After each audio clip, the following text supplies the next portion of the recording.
what is up, ladies and gentlemen, boys and girls of all ages? Runtime Error here, back with another Minecraft video. We're taking a little break today from the GlitchCraft server because there's been some interest in the villager training center that we built on the server. The curing station, basically, I guess is what it would technically be called. And so I thought that I would today make a tutorial video for how this thing works, how it was built, in case you wanted to build one in your own world. So this is a duplicate of the station that I have built in a creative world. And just to kind of give you a quick run through, show you how it works. Basically, we first of all, super important, we can only push one villager at a time through this system. It is possible that there could be some issues midway through the process that could cause a backup, and if you've got multiple villagers in here at the time, then it becomes a very large pain to fix.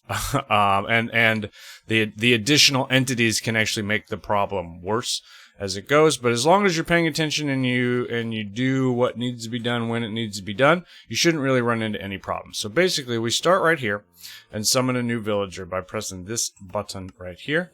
It brings a villager over in front of a zombie, and after a short minute he gets turned into a zombie. Then we can bring him right over here where we can take a look at his beautiful face, and then we can release him after selecting our option to the left. The option to the left being there's a zombie here or there's no zombie here. If there is a zombie here, then we want to flick this lever so that this lamp turns on. We send the zombie on his way where he gets hit with a splash potion of weakness, at which point we can feed him his golden apple and wait for him to turn into a villager. And there he goes. Our zombie villager is now cured of his zombification and made back into a normal villager, so we can send him on to the next station, which is job assignment. So if we grab a lectern or any other station, really, we can drop this right here. You can see it sets him to a librarian. We can go through, wait until we found the trade that we want. Of course, it's the wrong time of day. And then you could trade with him, lock in that trade, and when you're happy with it, send him on out to wherever you want him to go from there. Now, on the GlitchCraft server, I have this this curing center hooked up to my main and I guess my only villager breeder. And so one of the things about this is if you wanted to remove a villager for some other reason, all you really have to do is bypass the zombie, which is why we have this option here. We have no zombie, so we want to make sure that this is turned off, and that's going to allow us to send him on without hitting him with the splash potion of weakness. And then we can just continue to move him on throughout the system, which I guess you could also do if you wanted a zombie villager for some reason.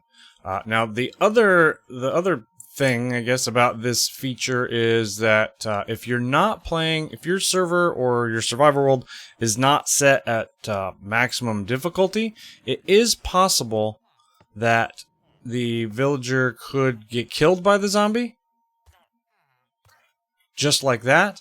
And in that case, you need a way to remove the cart from the system. And so here again, we've got no zombie here, so this gets turned off, and we can send it on without wasting one of our splash potions of weakness. So that's about all there is to this thing. With that, let's get moving with the tutorial. To start out, you're going to need a 10 by 15 area to build this thing in. Whichever side you decide is the front, you can also leave an opening dead center of one of the 15 long sides for an entrance into the building. Now, the other thing that we need to do as far as preparation goes is to hook up your villager breeder to this thing so that you have a constant supply of villagers to turn into zombies and then subsequently cure. Now, I have done it this way, which works out very easily for taking care of separating out the baby villagers from the adult villagers. It goes directly from the output of my villager breeder, and by doing it this way, it will work with all of the redstone things that are about to happen underneath it. Really, it doesn't matter how you bring your villagers here, as long as we have only adults in a dry holding cell at this specific block, which is 1 away from the short side and 2 blocks away from the long side in the corner to the right of the entrance. But again, you can do it however you want, as long as you end up with only adult villagers in that spot, and it doesn't interfere with the redstone things that are going to happen underneath. Alright, so for starters, we need to set up our villager pickup station, and we're just going to use a standard unary bit design. So we just sort of need to dig out some of this right here to give us access to the blocks around us. Here's where our villagers are standing. And so if we put a couple of powered rails, like so, and then a couple more, like so, and then we need to invert this rail and make it go up. Now that this one is going up, that's exactly what we want. We need this one to go up, and in order to do that, we can place a standard rail at the villager's feet, and then break it again. Now, I would suggest doing this before you have your villagers being brought to the area, because it makes it a whole lot easier, since we can't place this while they're standing there. But if you didn't, then a little trick that you can do is if you place a water source block there, and villagers will get out of the way, except you need to block it up so that doesn't happen. But we can place the rail at that point, which will take care, which will replace the water, and those guys will get out of the way. So now we can put this here, just like that, and break the rail. Oops, or hit a villager. Break the rail. And now this is all set. Perfect. In order to get these rails powered, all we need to do is break this block right here, and we can throw a torch, and that will power all 4 of those rails. You're also going to want to place a dispenser right here while this is all opened up, so that we have a way to distribute the minecarts later on after this has all been closed up. Okay, with the pickup system rails in place and powered, we can fill in all of that area, and then to continue with the minecart rails for this build, we want to go 1, 2 normal rails like that, and then we're going to build a block up with another normal rail on top.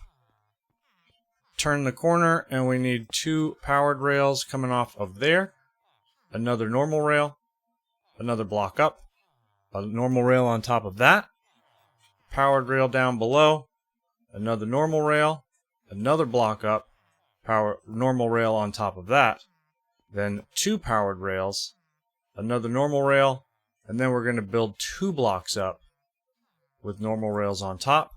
Turn the corner again, go 2 more normal rails, and then we're actually going to dig down 2 blocks. Well, dig down 1 block, 2 wide, drop powered rails in both of those spots, another normal rail coming back up, and then 2 off to the side like so, and this will be our output. That from there you can connect up to whatever system you want to use to get your villagers out of the building once they're done. And so when you're done, the rails should look something like this. Okay, now in order to make our minecart dispenser work to bring our villagers out of their holding cell and into the system, we want to break this block right next to the powered rail that's coming back up.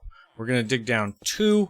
Really, that's only so that we have access to the rest of the blocks. We only need the 1 space. We'll fill in the rest of them later. And we want to kind of do this quick, because when we break out this next block, it's going to leave water available. And in fact, if you already have that water in place, what you might want to do is if we come around to this side, we can dig this out too, and then dig across and over and across to get to our dispenser right here.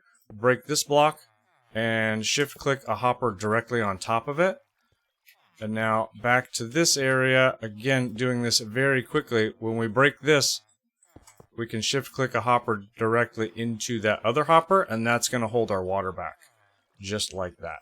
So then we put another hopper like so, fill that in, another hopper right there, and then we can put a chest on top of that hopper, And at this point, we can go ahead and put something over top of this chest. You can do whatever you'd like. You can do glass, you can do a slab. I'm going to do an upside down stair. But just any block that will allow you to still open this chest. Because we... Oh, I forgot to grab them. Let's see. Minecarts. And now, if we grab minecarts and put them in this chest, then they will all flow into that dropper down below. So that we can activate the dropper, dispenser, excuse me, not dropper, to output a cart and pick up a villager. We're going to put a button right here, break this block, redstone dot, and then around like so to a repeater going into this block, which will then power the dispenser. And as you can see, if we hit this button, we should get a villager popping right out just like that. Now we can fill this all back in. We can actually fill it in all the way if you want, like so. Obviously we can't here or here. And right here, because of this, we need to stop for, if we place a regular block, oops, these should have been those. If we place a regular block here like that, that's going to break that connection. If we push the button now, nothing happens. So right there, we actually need to put a slab. And so now when we hit the button, it all works again. Alright, with all of our tracks in place, we can now take our decorative block of choice. I'm just going to use stone bricks and plop one down right there. You could put one there if you wanted to. We don't really need it to be there, I don't think. And all along here like so. Right there. And then we're going to leave this one open because that's where we'll need to access the villager for assigning him his job. And put one there. And one there. And then if we go along the back as well, go ahead and fill these in like so, right up next to this guy. You see I'm not all the way on the outside wall. You can fill that in too. That's really just there to cover up some things for later. We'll continue on. Now when we get to this second raised set of tracks, we do need to come out here for 3. And then we can go back inside. When we get to here, we're going to leave this as well and come back out. And the reason for that is just so that we avoid any possibility of the cart colliding with the wall as it makes this turn and slowing down a little too much to do what we need it to do. And then we can just fill that all the way in like so. Moving on, we need to set up a platform for our zombie to be sitting in. So we're going to build up these walls like this and a wall here as well. Go ahead and come up 2. Then we need to take one of these powered rails and turn so that it's facing that in that orientation. That way the cart isn't tempted to get pushed out this way. Then you need to get yourself a zombie in a minecart and get him into this area over here. I will leave it to you how you decide to do that. If you're not sure how to do it, one of the easiest ways is just to dig a 2 deep hole at night with a couple of trapdoors on it, and then lure the zombie into the hole. And then if you toss them a helmet, then you can actually move them during the daytime and not have as many problems with having to deal with other mobs while you're moving them. You do have to act sort of quickly in order to prevent the helmet from eventually breaking, and then the zombie will go on fire as it does. Let's go ahead and do this. We'll go up one more higher. For the purposes of this, I'm just going to go ahead and stick a zombie here, a cart here, and power this like so. And in he goes. Just like that. Okay, now that our zombie is in place, all we have to do is stick a button right there. And we see that that will power this track right here. That takes care of the first station complete. For the second station, we're going to come over here right where we bumped out the 3 in the back. And on top of this one right here, put a dispenser. Put a hopper on top of that dispenser with 2 more hoppers leading into that hopper that we just placed. Then stick a chest on that last hopper and 1 more to make it a double chest that extends out from there. In the front here, where in the same line that we've got that dispenser, that's where you're going to want to stick your redstone lamp. just like so. And then we need a lever, if I spell it right. Right down below that. That will activate that circuit there. We can also go ahead and stick a button on that block. So we've got button, space, lever. Now you notice, if we click this button right now, this powered rail does not activate, but we're going to take care of that right now. If we put a redstone dot right there, and then we dig out some of this so that we can access underneath, bust out this block right below the button, as well as the one right past it. We'll throw a redstone dot right there with a repeater behind it, and that is actually going to power that block that redstone dot is sitting on. So you notice now, if we click this button, now that powered rail activates.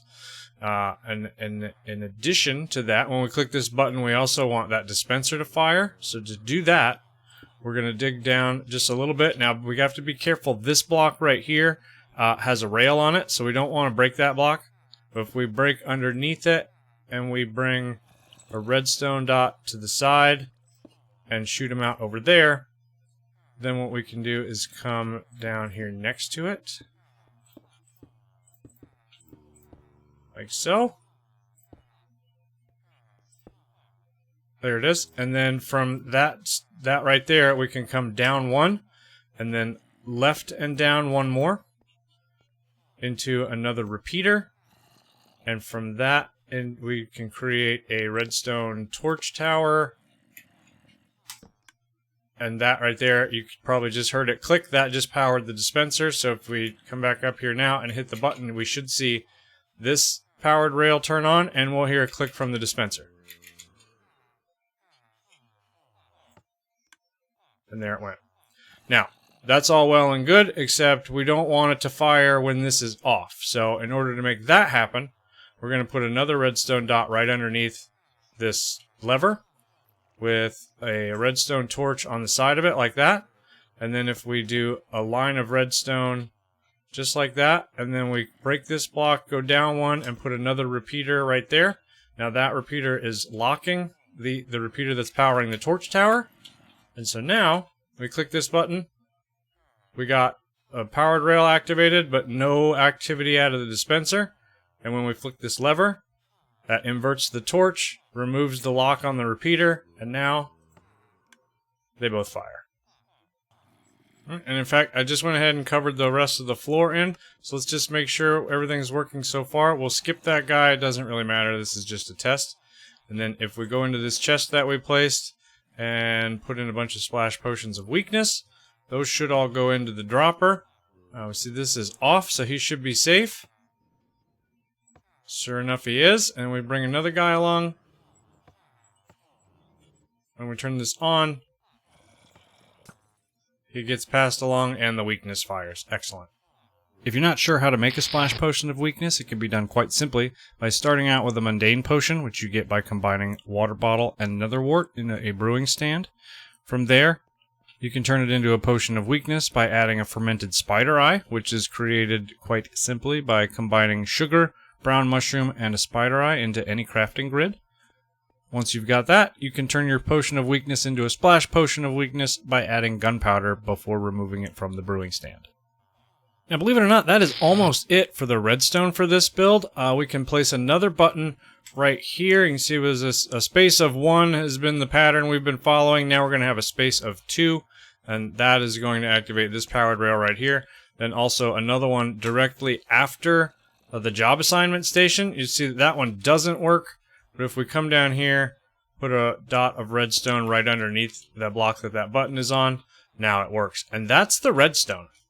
The only thing we have left to do now is cover this in, and there's a couple of weird things that are in my testing so far. You're free to play with this if you'd like, but in my testing, everything that I'm about to do here doesn't seem like it would make a difference, but it's all required in order to make the minecart stop where we need it to stop, and not back up along the way, or not get stuck in a flat section to where it can't be advanced.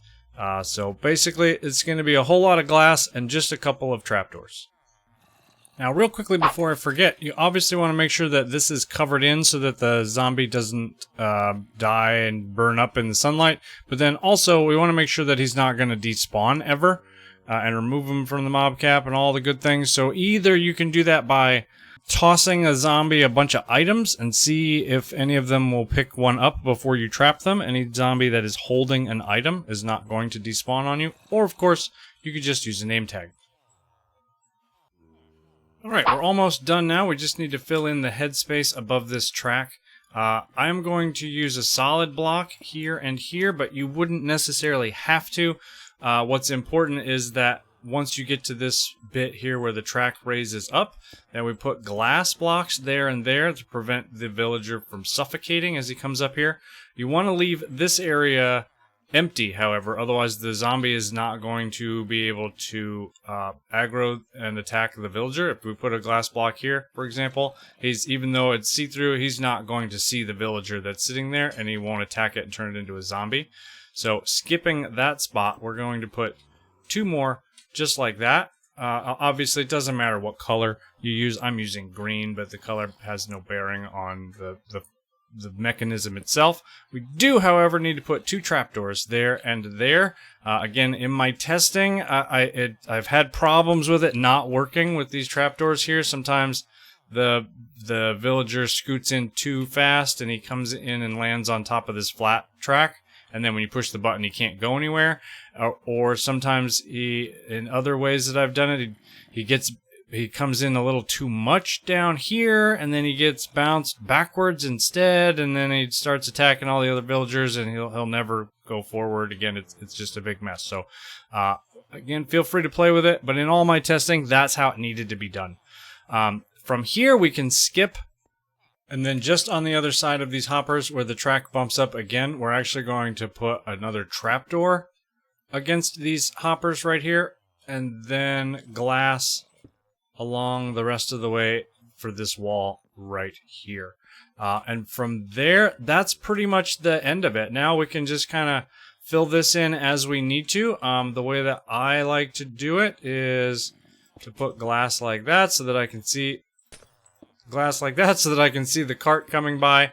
When it gets to the corner, it's not quite as important. But we'll go ahead and put glass there as well. And then we need to be able to see them right here. So it sort of is important. We'll put glass and glass and stone and stone. Then this, you don't really care, but maybe you want to see it anyway. We'll put stone here. And then right here, you kind of need to be careful. Let's just do this all the way across like so. We need to leave this open because we need a way to access him to feed him his apple after the fact. And we'll see him move on so that we know that he goes. Let's leave this open so that we can access our guy right there. Nope, I said open.